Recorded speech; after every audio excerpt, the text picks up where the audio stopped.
Part 23. This part tells of the money consciousness and the power which sets the current in motion, which produces the attractive force, which opens the doors to the arteries of commerce. It tells how the current is stopped or completely reversed and turned away from us. It tells how money is woven into the outer fabric of our existence. Why it engages the best thought of the best minds. How we make money. How to recognize opportunity. How to make a money magnet of yourself. How to get the necessary insight to perceive and utilize opportunities. How to recognize values. It tells how to convert an idea into an income, how to make a direct connection with the universal mind, how to secure practical results. In fact, it's tell what the only really practical thing is. Introduction. Part 23. In this part you will find that money weaves itself into the entire fabric of our very existence, that the law of success is service, that we get what we give, and for this reason we should consider it a great privilege to be able to give. We have found that thought is the creative activity behind every constructive enterprise. We can therefore give nothing of more practical value than our thought. Creative thought requires attention, and the power of attention is, as we have found, the weapon of the Superman. Attention develops concentration, and concentration develops spiritual power, and spiritual power is the mightiest force in existence. This is the science which embraces all sciences. It is the art which, above all arts, is relevant to human life. In the mastery of this science and this art there is opportunity for unending progression. Perfection in this is not acquired in 6 days, or in 6 weeks, or in 6 months. It is the labor of a life. Not to go forward is to go backward. It is inevitable that the entertainment of positive, constructive and unselfish thoughts should have a far-reaching effect for good. Compensation is the keynote of the universe. Nature is constantly seeking to strike an equilibrium. Where something is sent out, something must be received, lest there should be a vacuum formed. By observance of this rule you cannot fail to profit in such measure as amply to justify your effort along this line. Part 23. 1. The money consciousness is an attitude of mind, it is the open door to the arteries of commerce. It is the receptive attitude. Desire is the attractive force which sets the current in motion, and fear is the great obstacle by which the current is stopped or completely reversed, turned away from us. 2. Fear is just the opposite from money consciousness, it is poverty consciousness, and as the law is unchangeable we get exactly what we give, if we fear we get what we feared. Money weaves itself into the entire fabric of our very existence, it engages the best thought of the best minds. 3. We make money by making friends, and we enlarge our circle of friends by making money for them, by helping them, by being of service to them. The first law of success then is service, and this in turn is built on integrity and justice. The man who at least is not fair in his intention is simply ignorant, he has missed the fundamental law of all exchange, he is impossible, he will lose surely and certainly, he may not know it, he may think he is winning, but he is doomed to certain defeat. He cannot cheat the infinite. The law of compensation will demand of him an eye for an eye and a tooth for a tooth. 4. The forces of life are volatile, they are composed of our thoughts and ideals, and these in turn are molded into form. Our problem is to keep an open mind, to constantly reach out for the new, to recognize opportunity, to be interested in the race rather than the goal, for the pleasure is in the pursuit rather than the possession. 5. You can make a money magnet of yourself, but to do so you must first consider how you can make money for other people. If you have the necessary insight to perceive and utilize opportunities and propitious conditions and recognize values, you can put yourself in position to take advantage of them, but your greatest success will come as you are enabled to assist others. What benefits one must benefit all. 6. A generous thought is filled with strength and vitality, a selfish thought contains the germs of dissolution, it will disintegrate and pass away. Great financiers like Morgan, Rothschild and others are simply channels for the distribution of wealth. Enormous amounts come and go, but it would be as dangerous to stop the outgo as the income. Both ends must remain open, and so our greatest success will come as we recognize that it is just as essential to give as to get. 7. If we recognize the omnipotent power that is the source of all supply, we will adjust our consciousness to this supply in such a way that it will constantly attract all that is necessary to itself, and we shall find that the more we give, the more we get. Giving in this sense implies service. The banker gives his money, the merchant his goods, the author gives his thought, the workman gives his skill. All have something to give, but the more they can give, the more they get, and the more they get, the more they are enabled to give.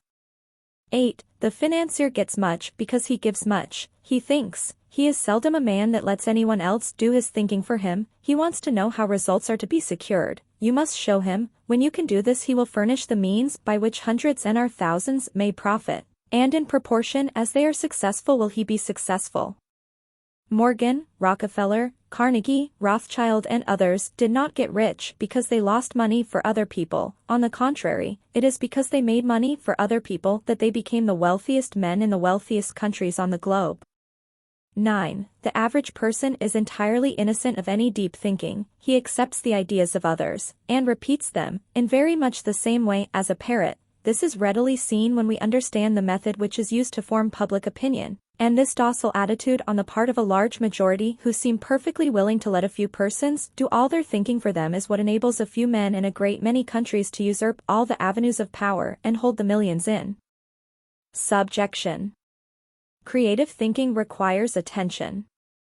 10. The power of attention is called concentration. This power is directed by the will. For this reason we must refuse to concentrate or think of anything except the things we desire.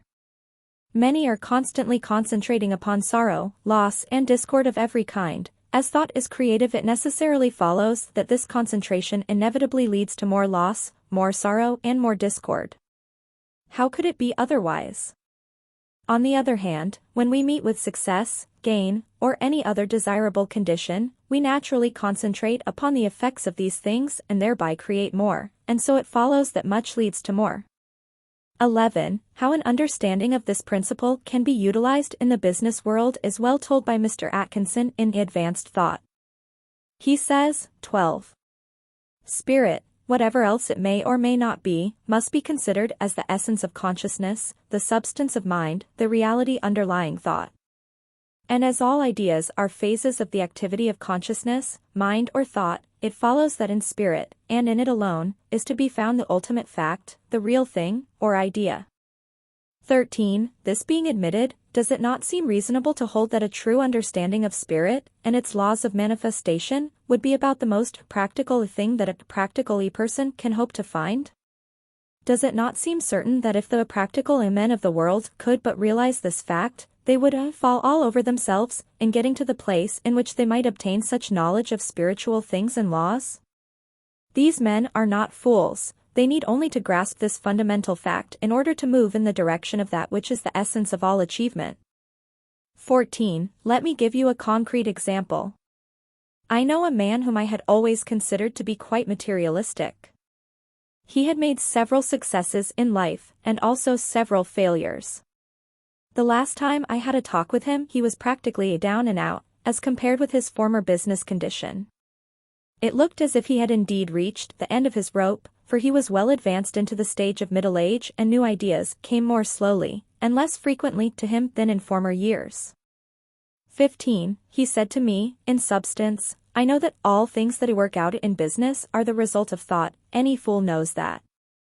Just now, I seem to be short of thoughts and good ideas.